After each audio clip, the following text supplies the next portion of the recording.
Hi guys. आप सबका हमारे YouTube चैनल गुरुमंत्र शिक्षा के ग्रंथ में बहुत बहुत स्वागत है।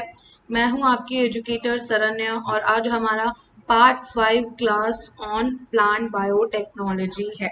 ओके। और इस क्लास में हम पढ़ने जा रहे हैं टीआई वेक्टर के बारे में, फिर को इंटीग्रेट एंड बाइनरी वेक्टर्स के बारे में। तो हमने तो टीआई प्लाज्मिड के बारे में पढ़ लिया। अब ये टीआई वेक्टर क्या है? टीआई प्लाज्मिड किसके किसके किस ऑर्गेनिज्म में प्रेजेंट है? एग्रोबैक्टीरियम ट्यूमिफेशियंस में प्रेजेंट है। और हमने ये भी पढ़ा था कि ये जो टीआई प्लाज्मिड है ये नेचर का जेनेटिक इंजीनियर है। ओके, नेचर का जेनेटिक इंजीनियर है क्योंकि वो अपने एक सेगमेंट, अपने एक प्लाज्मिड का सेगमेंट टीडीएनए को प्लांट सेल के जीनोम में जाके इंटीग्रेट करा के उसमें ट्यूमर कॉज कर सकता है। ओके। तो साइंटिस्ट लोगों ने सोचा कि ये कितना बढ़िया तरीका है। हम टीडीएनए की जगह अगर अपनी जीन ऑफ इंटरेस्ट को उस प्लाज्मिड में डाल दे तो क्या हमारा जीन ऑफ इंटरेस्ट भी प्लांट सेल जीनोम में जाके इंटेग्रेट हो जाएगा? क्योंकि हम डेफिनेटली चाहते हैं कि हमारा प्लांट हमारे इंटरेस्ट की चीजें बनाए। ओके। अभी आप लोगों को पता है कि कितना सारा ट्रांसजेनिक प्लांट्स प्रोडक्ट्स आ रहे हैं मार्केट में, कितनी यूजफुल चीजें हमें मिल रही है, जैसे कि paste resistant, herbicide resistant, insect resistant, या फिर कोई important character like golden rice जिसमें कैरोटीन का कंटेंट प्रेजेंट है, विटामिन बी का कंटेंट प्रेजेंट है, विटामिन ए का कंटेंट प्रेजेंट है। ऐसे बहुत सारे क्रॉप्स, बीटी, बैसिलस thuringiensis, ऐसे कितने सारे ट्रांसजेनिक प्लांट्स आ रहे हैं जिसका कमर्शियल यूज इतना ज्यादा है। तो क्या हम टीआई वेक्टर्स को भी इस तरह यूज करके जो भी जीन ऑफ इंटरेस्ट हम प्लांट में लाना चाहते हैं, जो भी चेंज हम प्लांट में लाना चाहते हैं for the commercial use, for different other purposes, ornamental plants के लिए भी हम ला सकते हैं। ओके। ये सब करना चाहते हैं तो क्या हम टीआई वेक्टर्स को यूज कर सकते हैं, वो आज हम देखने वाले हैं। और टीआई वेक्टर्स दो टाइप्स के होते हैं, एक है बाइनरी वेक्टर और दूसरा है को इंटीग्रेट वेक्टर। उनके बारे में भी हम आज पढ़ने वाले हैं। So a tumor inducing plasmid, okay, a tumor inducing plasmid is a plasmid, okay, TI plasmid एक टाइप का प्लाज्मिड है जो कि पैथोजेनिक स्पीशीज ऑफ एग्रोबैक्टीरियम में प्रेजेंट है, जैसे कि ट्यूमिफेशियंस, राइजोजीन्स, रूबी और वाइटस। ओके। इसमें ये बताया गया है कि टीआई प्लाज्मिड एग्रोबैक्टीरियम के स्पीशीज में, वो भी विरुलेंट स्पीशीज में प्रेजेंट होता है। ओके। टीआई प्लाज्मिड आपकी एग्रोबैक्टीरियम के विरुलेंट स्पीशीज में प्रेजेंट होता है।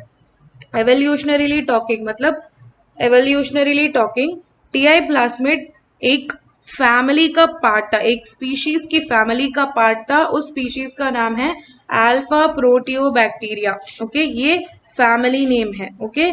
इस फैमिली के मेंबर्स के सेल्स में टीआई प्लाज्मिड प्रेजेंट था। Okay. Members of this plasmid family are defined by the presence of conserved DNA region. तो इस फैमिली के मेंबर्स के पास एक कंजर्व्ड डीएनए रीजन होता है और उसे उसे हम कहते हैं rape ABC gene cassette. Okay, rape ABC gene cassette which mediates the replication of plasmid. Plasmid की रेप्लिकेशन के लिए सबसे ज्यादा इंपॉर्टेंट है ये रेप एबीसी जीन। और क्या फंक्शंस है?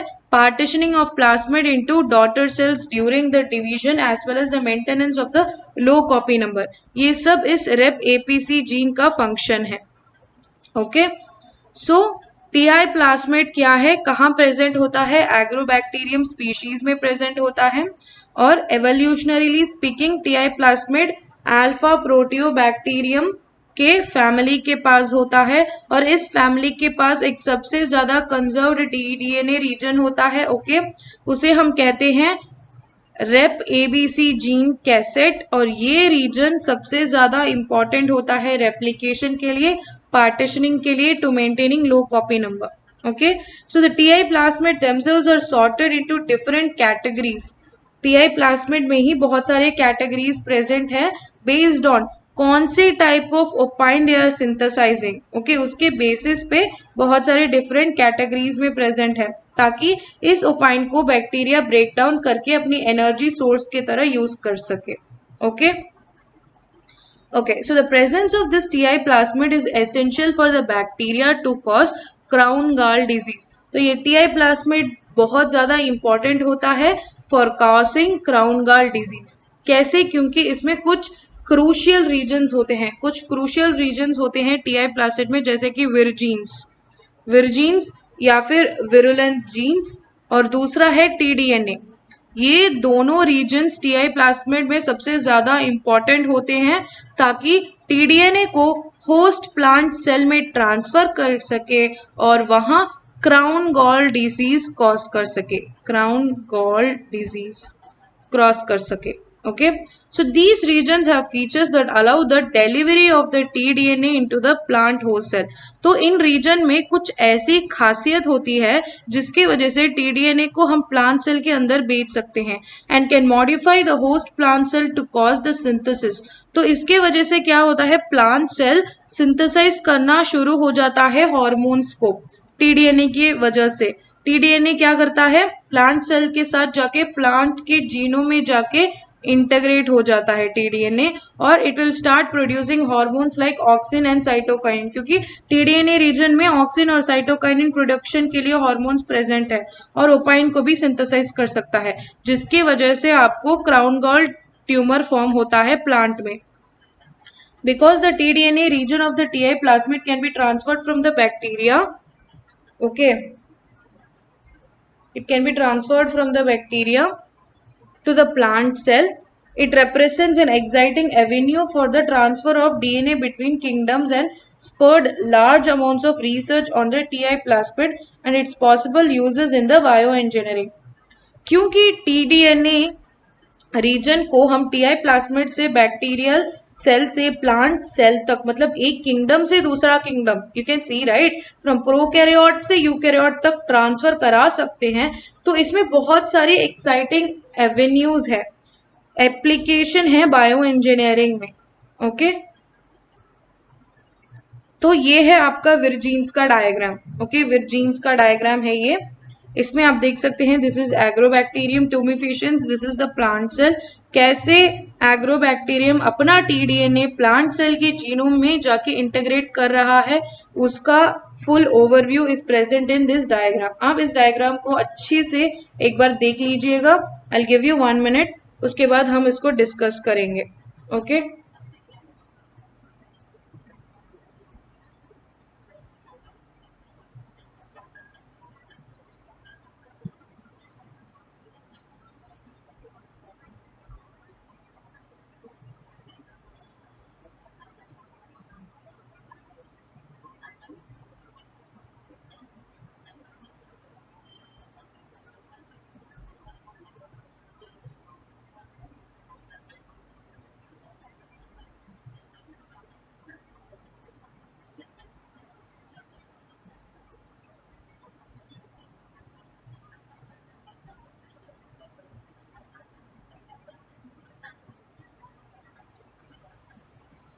Did you guys go through, आप लोगों ने गो थ्रू कर लिया क्या? मैं आपको बता दूं क्या हो रहा है। तो ये है आपका प्लांट सेल, इसमें मान लो कि यहाँ ऊंड हो गई है, मतलब चोट लग गई है प्लांट सेल को, तो वहां से सिग्नल्स प्रोड्यूस होते हैं। और क्या सिग्नल्स प्रोड्यूस होता है? Phenolic compounds.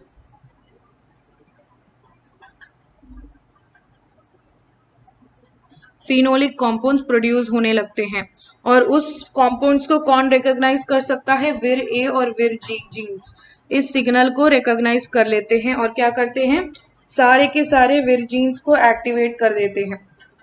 और आपका विर D1, ओके विर D1 और विर D2 का काम क्या है?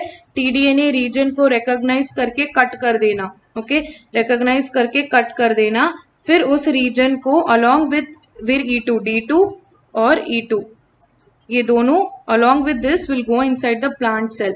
न्यूक्लियर मतलब ये है प्लांट सेल, इसके प्लाज्मा मेम्ब्रेन में होल बना के अंदर लेके जाते हैं।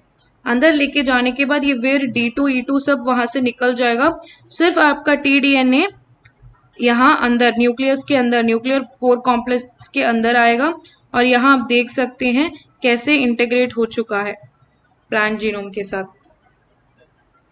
Okay, so this is another picture which will tell you in detail. Okay, पहला क्या है, प्लांट के पास वुंड हो गया और it started producing plant signal. Plant signal की वजह से विर ए और विर जी की एक्टिवेशन हो गई, फिर बाकी सारे विर जीन्स की एक्टिवेशन हो गई। ओके, तो विर D1 ने क्या किया, विर D1 D2 टीडीएनए सिंथेसिस, पहले क्या करेंगे, टीडीएनए की सिंथेसाइज होगी, मतलब दूसरी कॉपी बनेगी, और ये जो दूसरी कॉपी बनी है इसको विर D1 रिकॉग्नाइज करेगा और विर D2 कट करेगा, फिर विर D1 इसको रिकॉग्नाइज करेगा, D2 कट करेगा, फिर क्या होगा, यहाँ एक पोर बनेगा, पोर के थ्रू आपका टीडीएनए इसके अंदर जाएगा। अभी ये आपका टीडीएनए मॉलिक्यूल है तो इसके पास क्या होगा, विर E2 होगा और विर D2 होगा। ओके, इन दोनों के साथ ये पूरा एक कॉम्प्लेक्स बनके अंदर जाएगा प्लांट सेल के। प्लांट सेल के अंदर जाके न्यूक्लियर पोर कॉम्प्लेक्स के अंदर सिर्फ आपका टीडीएनए अंदर जाएगा और आपके प्लांट जीनोम के साथ जाके इंटीग्रेट हो जाएगा। ओके, और यहां आप देख सकते हैं क्राउन गाल disease.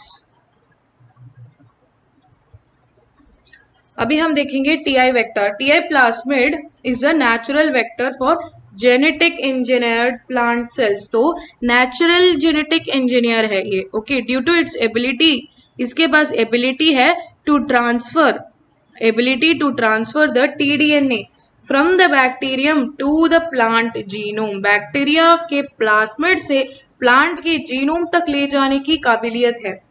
But wild type Ti plasmid, wild type मतलब नेचुरल वाला जो टीआई प्लाज्मिड प्रेजेंट है ना, वो वेक्टर के लिए सूटेबल नहीं होता क्योंकि उसमें ऑन्कोजीन्स प्रेजेंस होते हैं ड्यू टू टीडीएनए। अभी आप इस टीआई प्लाज्मिड को आप प्लांट में डालोगे तो क्या मिलेगा आपको, क्राउन गाल डिजीज मिलेगा। ओके, तो ये आप नहीं कर सकते, राइट। जो भी रिसिपिएंट प्लांट है आपका उसमें ये डिजीज आ जाएगी, क्या फायदा फिर, है ना। तो फॉर एफिशिएंट प्लांट के रीजनरेशन के लिए तो आप क्या करोगे, ये जो आपका टीआई प्लाज्मिड में ये जो टीडीएनए का रीजन है ना, इस रीजन में से आप ये लेफ्ट बॉर्डर है और ये है राइट बॉर्डर। मान लो ये है ऑक्साइन का सिंथेसिस, साइटोकाइनिन का सिंथेसिस, ओपाइन का सिंथेसिस। ओके, इसमें से आप ये वाला और ये वाला रीजन को डिलीट कर दोगे। ओके, या तो आप पूरा का पूरा टीडीएनए रीजन को डिलीट करो, मतलब जो भी रीजन लेफ्ट बॉर्डर और राइट बॉर्डर के बीच में है उसको डिलीट कर दो, या फिर सिर्फ ऑक्साइन और साइटोकाइनिन वाली रीजन को डिलीट कर दो। तो ये है ऑन्कोजेनिक रीजन। इसको अगर आप डिलीट कर दोगे तो आपको क्या मिलेगा, नॉन ऑन्कोजेनिक वेक्टर मिलेगा। नॉन ऑन्कोजेनिक मतलब उस वेक्टर से के वजह से आपको क्राउन गाल डिजीज फॉर्मेशन नहीं होगी। ओके, सो द फॉरेन इसमें से ये जो रीजन को यहाँ है आपका, and draw again and show you, यहाँ है आपका टीआई प्लाज्मिड और ये है आपका टीडीएनए रीजन। इस रीजन को कट करके बाहर निकाल दो और ये है आपका जीन ऑफ इंटरेस्ट और इसको यहाँ अंदर डाल दो। ओके, कलर वेरिएशन के थ्रू आपको अगर मैं समझाऊंगी तो this is your TI plasmid और ये होगा आपका जीन ऑफ इंटरेस्ट, ये होगा जीन ऑफ इंटरेस्ट। इस रीजन में पहले आपका यहाँ तो लेफ्ट बॉर्डर और राइट बॉर्डर तो डेफिनेटली प्रेजेंट होगा क्योंकि राइट बॉर्डर सबसे ज्यादा इंपॉर्टेंट होता है इस जीन को प्लांट सेल में ट्रांसफर करने के लिए। ओके, प्लांट सेल में ट्रांसफर करने के लिए इंपॉर्टेंट होता है। तो फिर हम राइट बॉर्डर लेफ्ट बॉर्डर को छोड़ के जो बीच का टीडीएनए का रीजन है उसको कट करके निकाल देंगे और आपका जीन ऑफ इंटरेस्ट इसमें आके बैठ जाएगा। Okay, so the foreign DNA, that is your gene of interest, is inserted between the right border and the left border. Okay, and then that will be integrated into the plant genome without causing any tumor. आपका gene of interest भी plant cell के अंदर चला गया और without causing any tumor. One of the example of this kind of vector is PGV3850. Okay, so no tumor cell formation will take place when the modified tDNA is transferred from the agrobacterium plasmid. Okay, अगर modified tDNA को use करोगे तो tumour की formation नहीं होगी। Screening of transferred tDNA can be done by nopaline production. मतलब क्या है, आपका ये जो वेक्टर है ये है आपका tDNA रीजन, ये है लेफ्ट बॉर्डर और ये है राइट बॉर्डर। और इसमें क्या क्या प्रेजेंट था, ऑक्सिन का जीन, साइटोकाइनिन का जीन और पाइन का जीन। इसको और इसको तो हमने डिलीट कर दिया, मगर इसको रखा है, इसको हमने रखा है, इसको हमने रखा है।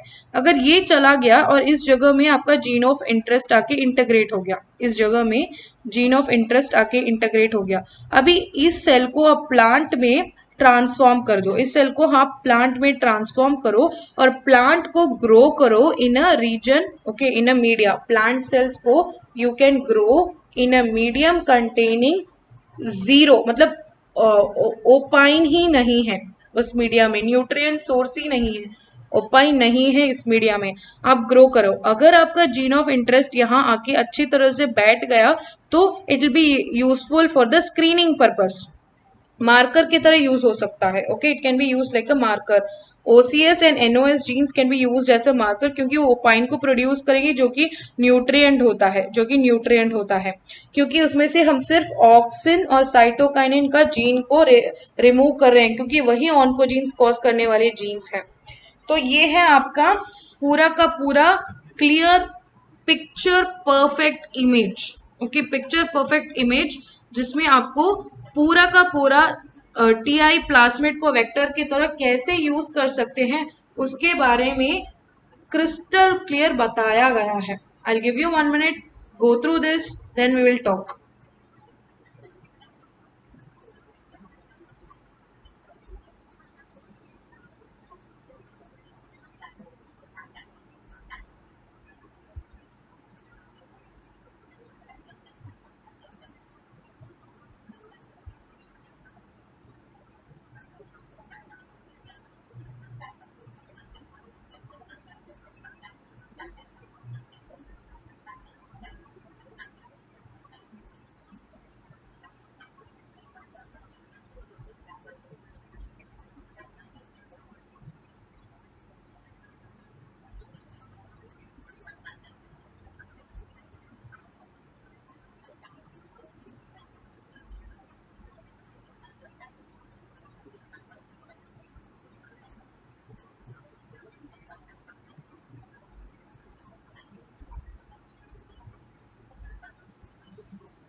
ओके, आई होप आप लोगों ने गो थ्रू कर लिया होगा। सो मैं आपको एक बार एक्सप्लेन कर देती हूँ। सो द फर्स्ट स्टेप क्या है यहाँ, first step, the plasmid is removed from the bacterium. आपको पता है प्लाज्मिड प्रेजेंट है आपके बैक्टीरियम में, एग्रोबैक्टीरियम ट्यूमिफेशियंस में TI प्लाज्मिड प्रेजेंट है। उस प्लाज्मिड को हम रिमूव करेंगे। ओके, उस प्लाज्मिड को हम रिमूव करेंगे।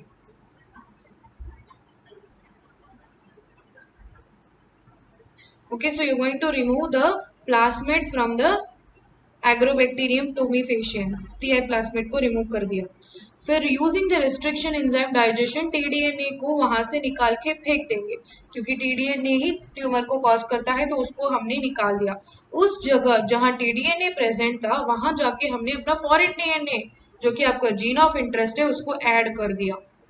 ओके, अभी ये बन गया रिकॉम्बिनेंट TI प्लाज्मिड। इसको again you insert into the agrobacterium, इसको अभी आप एग्रोबैक्टीरियम में ही इंसर्ट कर दो। ओके, इंसर्ट कर दोगे तो क्या मिलेगा, एग्रोबैक्टीरियम के पास TI प्लाज्मिड है, उस प्लाज्मिड में TDNA की जगह आपका जीन ऑफ इंटरेस्ट है। Okay, now the bacterium is used to insert the TDNA carrying the foreign gene into the मतलब अब यहाँ से ये प्लांट सेल में आप ट्रांसफॉर्म कर दो। ओके, प्लांट सेल में नॉर्मल जैसे प्लांट की ऊंड की वजह से एग्रोबैक्टीरियम अपना टीडीएनए ट्रांसफर करता है ना, वैसे प्लांट की ऊंड की वजह से यहाँ तो वैसे टीडीएनए प्रेजेंट नहीं है, मगर उस रीजन में क्या है, आपका जीन ऑफ इंटरेस्ट है। तो राइट बॉर्डर सीक्वेंस की वजह से उस रीजन में जो आपका जीन ऑफ इंटरेस्ट है वो जाके आपके प्लांट की जीनोम के साथ जाके इंटीग्रेट हो जाएगा। और आप इसके लिए एक मार्कर आपको पता होना चाहिए। मार्कर के लिए आप क्या करोगे, आपके जीन ऑफ इंटरेस्ट के साथ along with that kanamycin resistance, एक एंटीबायोटिक रेसिस्टेंस जीन भी डाल दो, ठीक है। अभी आप इस सारे सेल्स को ग्रो करो, प्लांट सेल्स को, in a culture medium containing kanamycin. अगर आपके सेल्स ग्रो कर रहे हैं then they are your recombinant cells. उसको निकालो सेल्स को और you start growing them, culturing them. So फिर एक सेल से आपका पूरा प्लांट बन सकता है, right, that is called as totipotency. Okay, और ये नए ट्रेड्स, आप जो भी ट्रेड चाहते थे इस प्लांट को एक्सप्रेस करवाने के लिए, वो ट्रेड एक्सप्रेस करना शुरू कर देगा। ओके, इसी तरह से आप टीआई प्लास्मिड को डीएनए रिकॉम्बिनेंट डीएनए टेक्नोलॉजी के वजह से टीआई वेक्टर की तरह काम करवा सकते हैं। आपकी जीन ऑफ इंटरेस्ट को प्लांट में डाल के उसे ग्रो कर सकते हैं। So TI plasmid derived vector system. So using TI plasmid as a vector, it is possible to insert a desired DNA sequence that is in the region of tDNA को replace करके उस जगह आप अपना gene of interest डाल दो और TI plasmid में इंसर्ट करवा दो। ओके, तो एक्चुअली डायरेक्टली TI plasmid को यूज करने का डिसएडवांटेज ये है कि ये सबसे ज्यादा साइज का है, ट्यूमर कॉज कर सकता है और रिस्ट्रिक्शन साइट्स प्रेजेंट नहीं होते। Agrobacterium plasmids are disarmed by the deleting naturally occurring TDNA. मतलब हम मॉडिफिकेशन कर सकते हैं टीआई प्लाज्मिड में, कैसे, टीडीएनए रीजन को रिप्लेस कर दो by your gene of interest. वैसे तो आपका लेफ्ट बॉर्डर राइट बॉर्डर तो होगा ही, जो कि सबसे ज्यादा इंपॉर्टेंट है। जीन ऑफ इंटरेस्ट को भी इंटीग्रेट कराने के लिए इंपॉर्टेंट है। मल्टीपल क्लोनिंग साइट होना चाहिए, ओरिजिन ऑफ रेप्लिकेशन होना चाहिए और सेलेक्टेबल मार्कर, ये सब डेफिनेटली होना चाहिए, तभी टीआई प्लाज्मिड वेक्टर की तरह काम कर सकता है। So one type of TI plasmid is cointegrate vectors. Okay, cointegrate vectors में क्या होता है, the DNA to be introduced into the plant cell is cloned in the E coli, जिसे हम इंटरमीडिएट वेक्टर कहते हैं, क्योंकि उसमें मैनिपुलेशंस करना इजी होता है। मगर इसके बाद ये हम ट्यूमिफेशियंस के अंदर डाल नहीं सकते। ओके, तो क्या होता है, ट्राई पेरेंटल मीटिंग, पहले आपके पास एक इकोलाई होगा जिसके पास आपका हेल्पर प्लाज्मिड होगा। ओके, हेल्पर प्लाज्मिड में विरजीन्स प्रेजेंट होते हैं। दूसरा इकोलाई सेल होगा जिसकी जिसकी प्लाज्मिड के पास आपका रिकॉम्बिनेंट, मतलब आपका जो जीन ऑफ इंटरेस्ट है वो प्रेजेंट होगा। अब ये जो विरजीन्स प्रेजेंट है उस प्लाज्मिड को और रिकॉम्बिनेंट डीएनए प्रेजेंट है उस प्लाज्मिड को आप एक साथ मिला दो, इंटीग्रेट करा दो, अब ये बन जाएगा एक बड़ा सा वेक्टर। ओके, अब इन दोनों को आप क्या करो, एग्रोबैक्टीरियम ट्यूबिफिकेशंस के टीआई प्लाज्मिड में घुसा दो। ओके, एग्रोबैक्टीरियम ट्यूबिफिकेशंस के टीआई प्लाज्मिड में आप डाल दोगे तो दिस विल बिकम अ को इंटीग्रेट वेक्टर। सो होमोलॉगस रिकॉम्बिनेशन होगा between T-DNA of TI plasmid and intermediate vector, क्योंकि इंटरमीडिएट वेक्टर में आपका जीन ऑफ इंटरेस्ट है, टीआई प्लाज्मिड में डीडीएनए है, टीडीएनए इंटरमीडिएट वेक्टर में चला जाएगा, gene of interest TI plasmid में चला जाएगा, इंटरमीडिएट वेक्टर जिसके पास अब टीडीएनए है वो डिलीट हो जाएगा, आपके पास सिर्फ टीआई प्लाज्मिड होगा जिसके पास जीन ऑफ इंटरेस्ट है, और इसे हम कहते हैं को इंटीग्रेट प्लाज्मिड। अभी ये रिकॉम्बिनेंट डीएनए टेक्नोलॉजी की मदद से हम इसे प्लांट जीनोम के अंदर पहुंचा दे सकते हैं। सो टीआई प्लाज्मिड बेस्ड वेक्टर्स आपको बाइनरी सिस्टम्स में मिलेंगे, को इंटीग्रेट सिस्टम्स में मिलेंगे। बाइनरी सिस्टम्स में आपके पास क्या होता है, दो वेक्टर्स होते हैं, एक के पास आपका जीन ऑफ इंटरेस्ट होता है और दूसरे के पास विरजीन्स, इसको हम इंटीग्रेट करके यूज कर सकते हैं, जिसे हम कहते हैं बाइनरी सिस्टम। को इंटीग्रेट में तीन वेक्टर्स की जरूरत पड़ती है, एक के पास विरजीन होगा, दूसरे के पास आपका टीडीएनए होगा और तीसरे के पास आपका जीन ऑफ इंटरेस्ट होगा। होमोलॉगस रिकॉम्बिनेशन की वजह से टीडीएनए को हटा के आपके जीन ऑफ इंटरेस्ट को हम वहां पहुंचा देंगे। ओके, ये सिर्फ सिंपल इमेज है जिसमें आप देख सकते हैं कि बाइनरी वेक्टर और को इंटीग्रेटेड वेक्टर कैसे काम कर सकते हैं। You can actually go through this on your own, क्योंकि मैंने अभी अभी आपको समझाया है, पिक्चर के तौर पे आपको अच्छी तरह से समझ में आएगा। आई give you a minute. Okay,